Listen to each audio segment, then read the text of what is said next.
Nama Jay Itzes kembali menjadi perbincangan hangat di sepak bola Italia.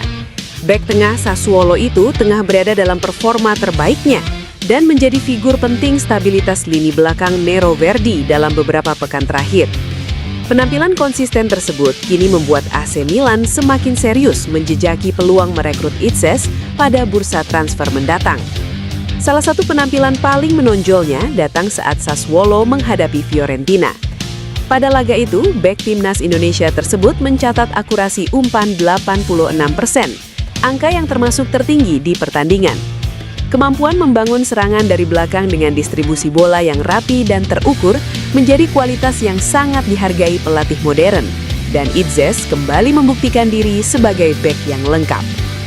Tak hanya kuat dalam penguasaan bola, Itzes juga tampil kokoh secara defensif. Ia melakukan sejumlah sapuan krusial, memenangkan duel udara, hingga tetap stabil saat mendapat tekanan dari lini serang lawan. Konsistensi tersebut menegaskan bahwa dirinya bukan sekadar solusi jangka pendek, tetapi pemain yang terus berkembang dan siap tampil di level lebih tinggi. Kontribusi Itzes semakin terlihat dari jumlah menit bermainnya. Ia menjadi starter dalam 13 laga beruntun di semua kompetisi, menjadikannya salah satu pemain tak tergantikan di skuad Sassuolo. Tak heran jika AC Milan yang sedang mencari bek tengah baru demi memperkuat kedalaman tim, menempatkan Itzes dalam daftar prioritas. Pelatih Timnas Indonesia U22, Indra Syafri, telah secara terbuka menyatakan kesiapan mengambil tanggung jawab penuh atas kegagalan timnya di SEA Games 2025. Pernyataan ini disampaikan usai Garuda Muda dipastikan tersingkir dari fase grup dan gagal melaju ke babak semifinal. Hasil tersebut menjadi pukulan telak bagi sepak bola Indonesia. Pasalnya, 2 tahun lalu Indra Syafri berhasil mempersembahkan medali emas, namun kini prestasi tim justru menurun drastis.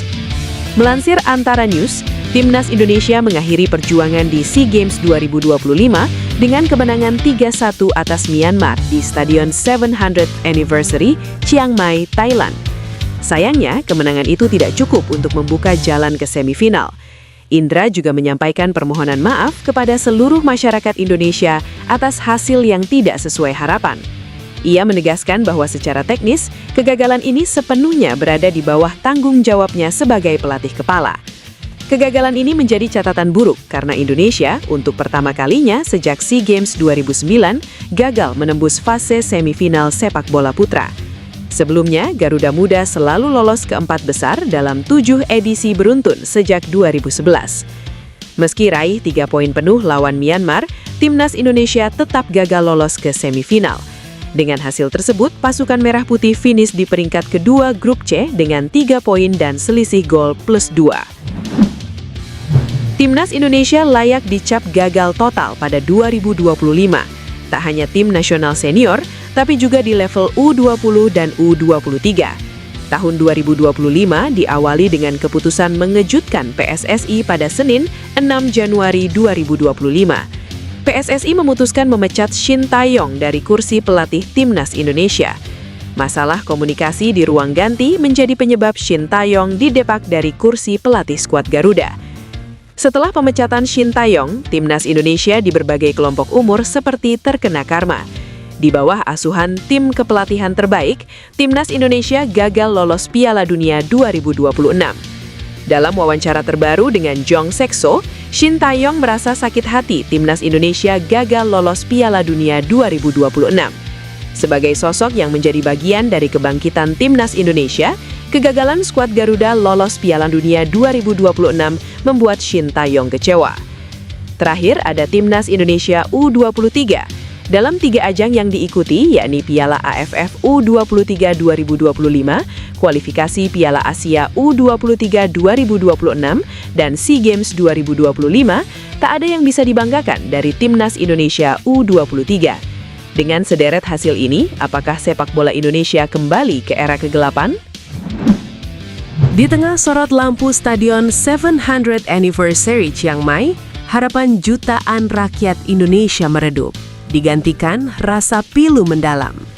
Timnas Indonesia U23 yang datang ke SEA Games 2025 dengan mahkota juara bertahan harus menerima kenyataan pahit Perjalanan Garuda Muda terhenti secara mengenaskan di fase grup. Menang 3-1 melawan Myanmar dalam laga terakhir grup B tetap menjadi palu godam yang mematikan mimpi. Sejak peluit kick-off ditiupkan, nuansa tegang sudah menyelimuti skuad Garuda Muda. Indonesia memang sempat bernapas ketika Jens Ravens berhasil menambah 2 gol, mengubah skor menjadi 3-1. Momen itu menciptakan harapan, seolah gerbang semifinal masih terbuka. Namun sepak bola seringkali ironis. Skor 3-1 bertahan hingga wasit meniup peluit panjang. Tiket semifinal kandas dan akhirnya menjadi milik Malaysia. Kegagalan ini terasa semakin menyakitkan karena Indonesia sejatinya datang dengan komposisi pemain terbaik, termasuk amunisi-amunisi abroad yang diharapkan menjadi pembeda. Kegagalan memaksimalkan potensi pemain yang berkarir di luar negeri ini mesti menjadi catatan evaluasi penting bagi PSSI. Di atas kertas, skuad ini adalah salah satu yang terkuat dalam sejarah partisipasi Indonesia di SEA Games. Namun sepak bola membuktikan bahwa kualitas teknis harus selaras dengan ketangguhan mental serta kecerdasan otak dalam menghadapi turnamen yang padat dan penuh tekanan. Dan status juara bertahan kini telah beralih menjadi status tersingkir di fase grup, meninggalkan tanda tanya besar tentang masa depan pembinaan pemain muda Indonesia. Shin Bayong prihatin setelah lihat timnas Indonesia dalam masa yang kurang baik. Shin sukses mengantarkan timnas untuk lolos ke putaran keempat dan menjadi kuda hitam yang bersaing menuju Piala Dunia 2026. Setelah banyak melakukan perubahan, PSSI tiba-tiba mendepaknya dan memilih jasa Patrick Kluivert, sekaligus membawa nuansa Belanda di skuad Garuda. Namun langkah ini terbukti gagal total dan timnas gagal berlaga di Piala Dunia. Selain itu, Patrick membawa performa tim terus menurun dan sampai saat ini PSSI masih belum menunjuk pelatih baru. Shin Tae-yong menjelaskan bahwa dia sudah melihat demo supporter kepada federasi. Menurutnya ini adalah hal yang wajar karena performa timnas yang jauh dari harapan. Kegagalan timnas ke Piala Dunia membuat kemarahan supporter semakin memuncak dan mendesak PSSI tidak boleh gagal lagi. Saya sempat lihat di Instagram, saya tidak bisa berkata apa-apa, saya merasa sedih dan sakit hati karena timnas Indonesia tidak bisa lolos ke Piala Dunia, kata Shin Tae-yong. Pelatih berusia 55 tahun ini melanjutkan, peluang untuk bisa lolos ke putaran keempat kualifikasi Piala Dunia 2026 gagal dimanfaatkan dengan baik.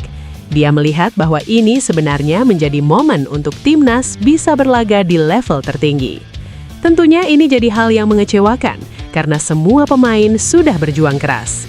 Shin berharap timnas Indonesia tidak patah semangat dengan kondisi yang ada. Pasalnya mereka masih memiliki peluang untuk mengejar Piala Dunia 2030 nanti. Menurutnya, peluang skuad Garuda masih besar dan mereka harus bekerja keras untuk mencapai. Pelatih timnas U22 Indonesia Indra Syafri mengambil tanggung jawab penuh atas kegagalan tim sepak bola di SEA Games 2025 Thailand. Setelah memberikan medali emas 2 tahun lalu, prestasi Indra bersama tim SEA Games 2025 merosot. Dari meraih medali emas, kini tim harus tersingkir di babak grup, tak mampu lolos ke semifinal. Pertama-tama kita tidak lolos grup, secara teknis orang yang paling bertanggung jawab adalah saya, kata Indra. Indonesia gagal melewati babak grup untuk pertama kalinya setelah edisi 2009, seusai tak mampu lolos sebagai juara grup ataupun runner-up terbaik. Indonesia memang meraih kemenangan 3-1 atas Myanmar di Stadion 700th Anniversary Chiang Mai, namun hasil ini tak mampu mengantarkan mereka lolos ke semifinal melalui jalur runner-up terbaik dari 3 grup yang ada. Hasil ini membuat tradisi lolos semifinal SEA Games sepak bola putra dalam 7 edisi beruntun sejak 2011 terputus. Indonesia harus menerima kenyataan mengulangi catatan kelang yang gagal lolos ke semifinal terakhir kali pada edisi 2009 di Vientiane, Laos. Kapten Timnas Indonesia U22 Ivar Jenner menyampaikan permohonan maaf setelah langkah Garuda Muda terhenti di fase grup SEA Games 2025. Meski menutup penyisihan grup C dengan kemenangan, Indonesia tetap gagal melaju ke babak semifinal. Timnas U22 mengakhiri kiprahnya usai menundukkan Myanmar 3-1 pada laga terakhir grup yang digelar di Stadion 700th Anniversary Chiang Mai, Jumat malam.